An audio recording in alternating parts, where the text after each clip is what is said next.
ऊंचे भवन में होती है तेरी जय जयकार हो मैया।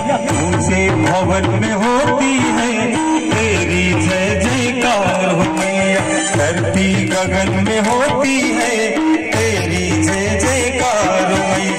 दुनिया तेरा नाम जपे, दुनिया तेरा नाम जपे, दुनिया तेरा नाम जपे, तुझको पूजे संसार। गगन में होती है तेरी जय जयकार मैया। ऊंचे भवन में होती है तेरी जय जयकार मैया।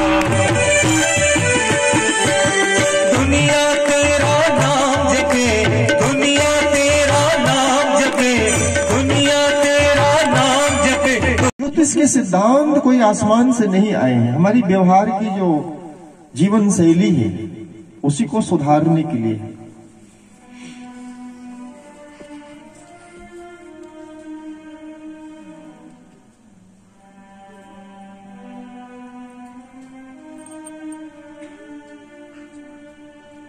प्रणाम करना, नमस्कार करना बहुत ऊंची बात है। गौमा ने कहा, हे पुत्र तुम धन्य हो, तुम जल्दी अपना कर्तव्य पूरा करके वापस आना। तब नवराज ने माता को प्रणाम किया, आशीर्वाद लिया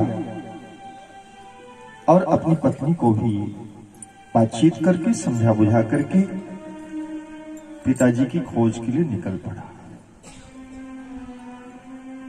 तब नवराज पिता की खोज में जगह जगह उन्हें ढूंढने लगा और ढूंढते हुए उसी आश्रम में संयोगवश पहुंच गया जहां उसके पिता गंगा के किनारे एक ब्राह्मण दंपति के आश्रम में जाकर के फलदार वृक्षों के वृक्ष पर चढ़ करके फल तोड़ने लग गए थे और डाली टूट गई थी। शिव शर्मा ब्राह्मण की जहां मृत्यु हुई थी, संयोग से उसी आश्रम में नवराज पहुंच गए।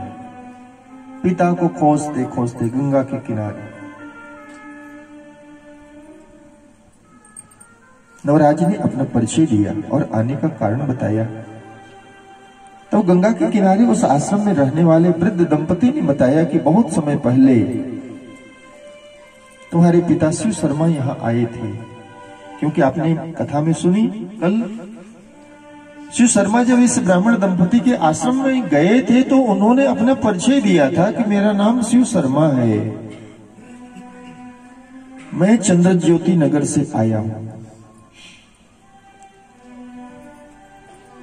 वो ब्राह्मण दंपति और वृद्ध दंपति समझ गए और उन्होंने कहा कि तुम्हारे पिता शिव शर्मा यहाँ आए थे और फल तोड़ते तोड़ते उस पेड़ से, उस वृक्ष से गिर गए थे। तब नवराज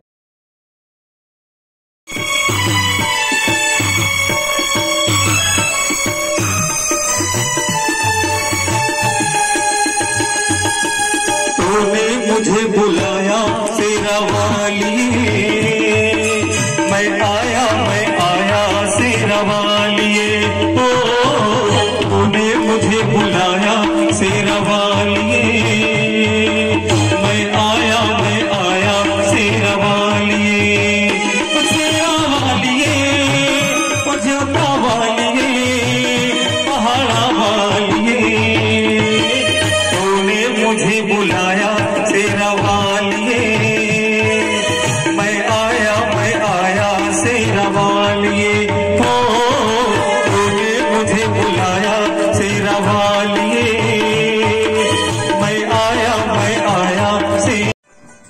यजमानों की ऐसी बातें सुनकर के गोमा बोली कि यजमानों, मेरे पास इतनी संपत्ति नहीं है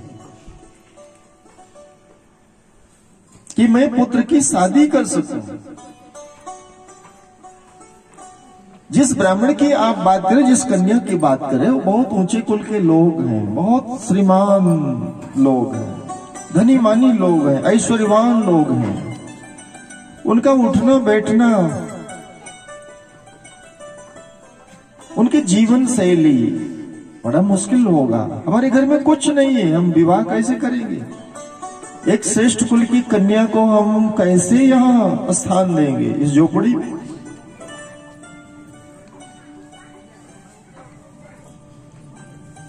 तब उनके वचन सुनकर के वो यजमान कहने लगे, हे गोमा, तुम्हें जो जो चाहिए हम देंगे, इसकी चिंता मत करो।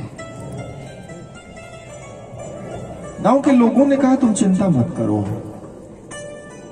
हम लोग सारी व्यवस्था कर देंगे, करवा देंगे, तुम्हें कुछ नहीं करना होगा, तुम तो बस अपनी अनुमति दे दो, तुम हाँ बोल दो, तुम सहमति दे दो।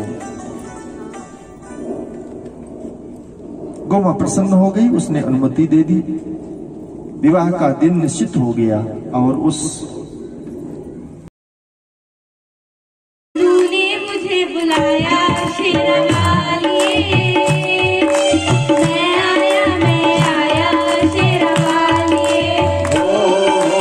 तूने मुझे बुलाया शेरवाली, मैं आया जोतवाली।